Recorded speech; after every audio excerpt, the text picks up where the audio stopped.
Since 1983, men's tennis has had a very strong tradition and clear hierarchy of tournaments, Grand Slam tournaments, including Wimbledon, the US Open, the French Open, and the Australian Open, the Tennis Masters Cup, and the Davis Cup. Before 1983, however, and in particular before the start of the Open era in 1968, the hierarchy of professional tournaments changed virtually every year. For example, in 1934, the US Pro was a high-class tournament with all the best players, but just 2 years later, this tournament was ordinary because only professional teachers entered the event. Professional tennis before the start of the Open era. Before the start of the Open era, and in addition to numerous small tournaments and head-to-head tours between the leading professionals, there were a few major professional tournaments that stood out during different periods. Some survived sporadically because of financial collapses and others temporarily stood out when other important tournaments were not held: Bristol Cup in the 1920s, Queen's Club Pro, International Pro Championship of Britain in Southport in the 1930s, World Pro Championships in Berlin in the 1930s, US Pro Hartcourt in Los Angeles, California. In 1945, Philadelphia Pro 1950-1952, Pro Tournament of Champions, held in Los Angeles in 1956 and at Forest Hills thereafter, Masters Pro Round Robin in Los Angeles in 1957 and 1958, Australian Pro in 1954, 1957, and 1958. Madison Square Garden Pro in 1966 and 1967, Wimbledon Pro in 1967. There were a few team events modeled on the Davis Cup, such as the Bonadel Cup in the 1930s and the Kramer Cup from 1961 through 1963.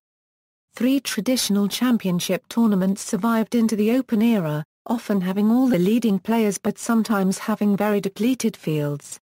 The most prestigious of the 3 was generally the London Indoor Professional Championship. Played between 1934 and 1990 at Wembley Arena in England, it was unofficially usually considered the World Championship until 1967. The oldest of the 3 was the United States Professional Championship, played between 1927 and 1999. From 1954 through 1962. This tournament was played indoors in Cleveland and was called the World Professional Championships. The third major tournament was the French Professional Championship, played usually at Roland Garros from 1934 through 1968. The British and American Championships continued into the Open era but soon devolved to the status of minor tournaments. Because of the instability of the professional tour, the greatest tournaments in a given year could be the 3 championship tournaments, or other tournaments. However, these 3 tournaments were considered by some tennis experts as the 3 tournaments of the professional Grand Slam. Some years, as in 1948, only one of them was held, the US Pro in this case, and even in 1944 none was organized. This explains why professionals players have less impressive records than those of the modern players, but it doesn't mean that the banished players of the pre-Open era were less great than their Open era colleagues. As with any statistics, those of tennis players should be put into the correct context because, a, they are mixing performances of the amateur circuit, the professional circuit, and the open circuit, b, they don't always take into account the greatest events of a given year. For instance, Ken Rosewar's amateur successes between 1953 and 1956 were achieved without having to compete against world-class professionals like Frank Sedgman and Pancho Gonzalez. Likewise, when Rod Laver captured the Amateur Grand Slam in 1962, he did not have to face opponents such as Rosewar, Lou Hode, Pancho Segura and Andra Copyright S. Gimeno, all professionals, and therefore his 1962 Grand Slam is not seen as impressive as his 1969 Grand Slam which he won in the Open era. In 1967 Laver was omnipotent on fast courts, winning all the greatest pro tournaments that year, Wimbledon Pro, the US Pro, Wembley Pro and the French Pro. In the official statistics as published by the ITF or ATP, these tournaments are seldom listed because only the amateur tournaments were taken into account. Yet Laver's supremacy in 1967 was undisputed. In his statistics 3 of the 4 previous tournaments are listed. The one tournament not chosen is 1967 Wimbledon Pro because it was a one-off event and not a Grand Slam Pro tournament, but it was probably the greatest pro event of the 60s and in particular of 1967. It indicates that the Grand Slam label in the pre-Open era is not always attributed to the greatest tournaments of a given year. In reality, to fairly compare pre-Open era players' records with Open era players, it would be necessary to select from the tennis beginnings the 4 greatest events of each year, knowing it would change every year.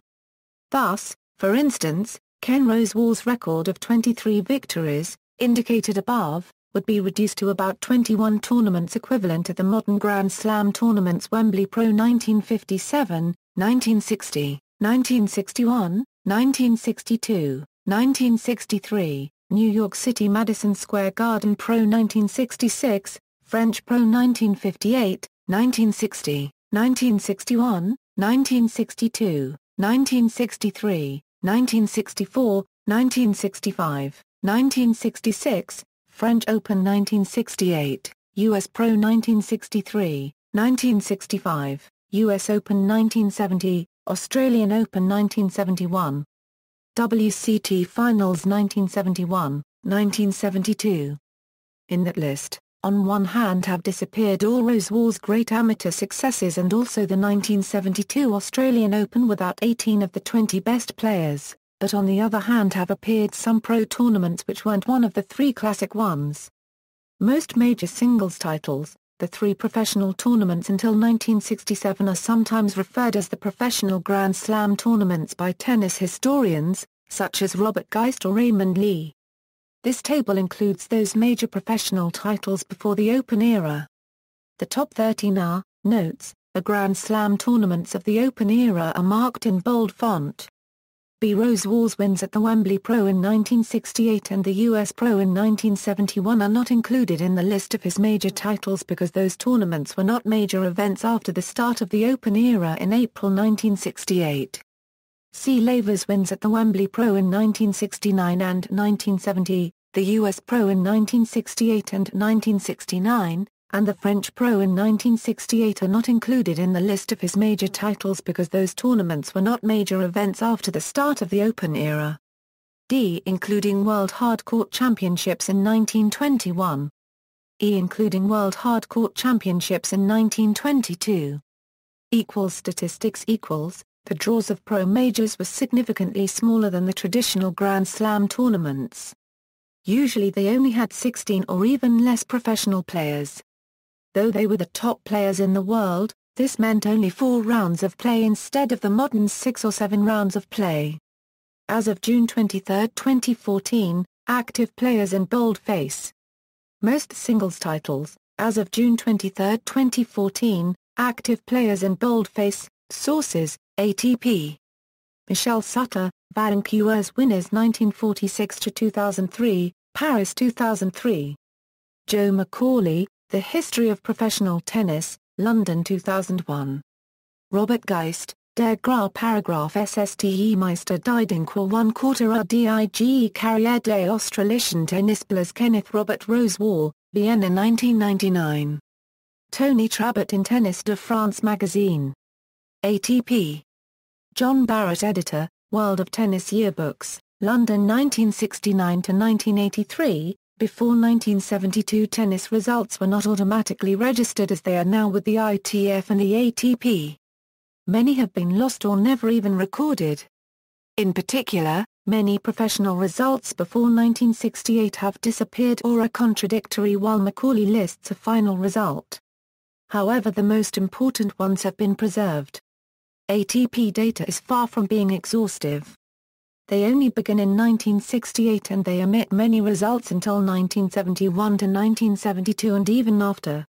For example, there are no results of the New South Wales Championships in 1973 or in 1974. Therefore, the global amounts listed here are at least equal if not superior to those of the ATP. Other remark, Michelle Sutter chose about 150 to 200 tournaments each year, including some invitation tournaments or tournaments which were at the time the equivalent of the Challenger Series tournaments of today. When those tournaments appeared in the early 90s, Sutter listed them in his book. Sutter, being the main source of that part of the article, such tournaments are counted in this list.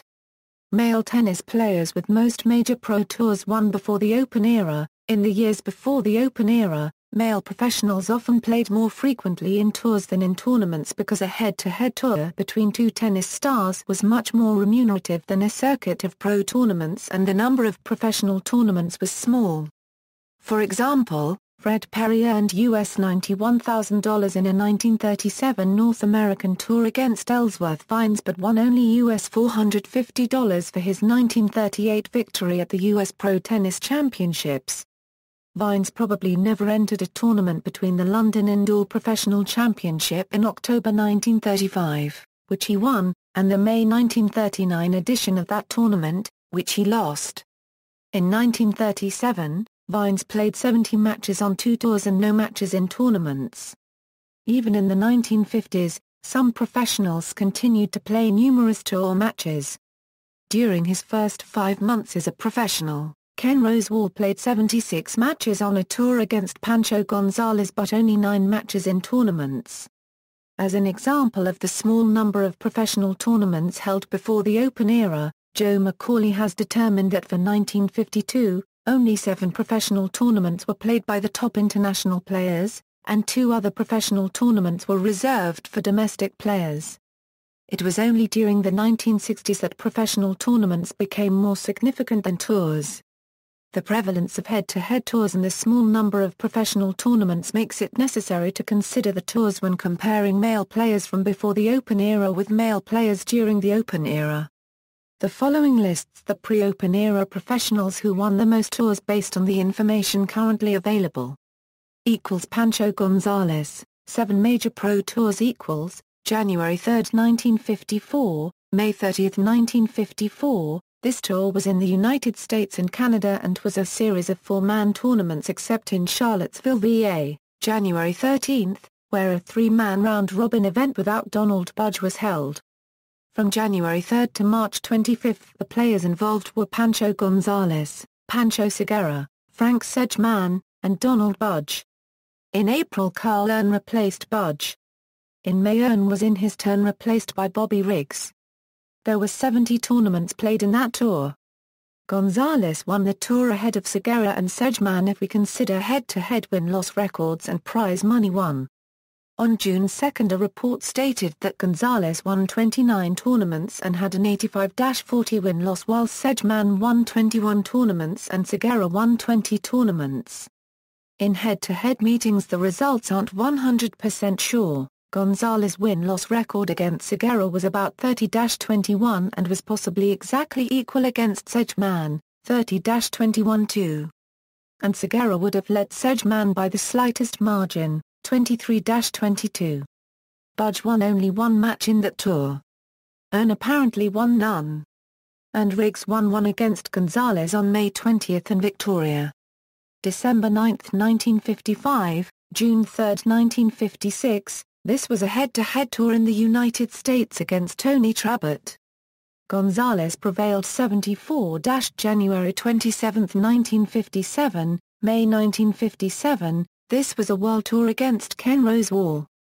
Gonzalez prevailed 50 January 26, 1958, May 1958, this was a world tour against Lou Hode. Gonzalez prevailed 51 February 20, 36, May 31, 1959, 1959, this was a world tour including Hode, Ashley Cooper, and Mal Anderson. Gonzalez finished with a 47-15 record. Hode was 42-20, Cooper was 21-40, and Anderson was 13-48. Gonzalez lost his series to Hode, 13th to 15th January 1960, June 1960. This was a world tour including Rosewall, Segura, and Alex Olmedo. Gonzalez finished with a 49-8 record. Rosewall was 32-25, Segura was 22-28, and Olmedo was 11-44. December 30, May 28, 1960, 1961, this was a world tour including Gonzalez, Andrew Copyright S. Gimeno, Hode, Barry Mackay, Olmedo, and Butch Buchholz. In the first phase, Gonzalez finished with a 33-14 record. Gimeno was 27-20, Hode was 24-23, Mackay was 22-25, Olmedo was 18-29, and Buchholz was 16-31. In the second and final phase, Gonzalez def. Gimeno 21-7. Ellsworth Vines, 5 major Pro Tours January 10, 1934, May 13, 1934, this was a North American tour against Bill Tilden. The results are not known definitively. However, American Lawn Tennis reported that Vines had an edge of 11-9 in the first phase of their tour from January 10 through February 16 and that Vines led Tilden by a 19-match margin after the second phase of their tour, played from March 21 through May 13. Tilden had won 17 times for the entire year, per an Associated Press report, so a probable win-loss record at tour's end on May 13 was 36-17 in Vines' favor. January 9, 1935, April 29, 1935, this was a North American tour including Leigh Stephan at first, then Hans Na 1/4 SSLEIN, with occasional matches against Tilden and George Lott. Vines led Stephan 25-1 until the latter fell ill. Thereafter, Vines beat Na 1/4 SSLEIN slightly less than 3/4 of the time. He occasionally played Tilden instead of Nuslein, as the Vines-Tilden matchup seemed to be a better draw. His final tally against Tilden on this tour was 9-3. Through March 15 his tally against Lott was 2-0. January 11, 1936, June 7, 1936, this was a U.S. tour against Stephan, won by Vines 75 January 6-15, May 12, 1937, this was a North American tour against Fred Perry. Vines prevailed 32 January 29, 11, May 30, 1938, this was a U.S. tour against Perry. Vines prevailed 49-35. Jack Kramer, 4 major Pro Tours December 26, 1947, May 27, 1948, in this North American tour against Bobby Riggs, Kramer prevailed 69-October 20, 25, May 21, 1949, 1950, in this North American tour against Pancho Gonzalez, Kramer prevailed 96-October 27, 28, 1950 March, 1951, in this North American tour against Pancho Segura, Kramer prevailed 64-January 6, 28, June 1, 1953, in this North American tour against Frank Sedgman, Kramer prevailed 54-41. Bill Tilden, 3 major Pro Tours February 18, 1931, August 16, 1931, in this North American tour against Carol Coe 3/4 Elia, Tilden prevailed 50-17. Later in the autumn of 1931, the two players toured in Europe with Hans Na 1/4 SSLEIN, Martin Pler, Albert Burke, and Frank Hunter.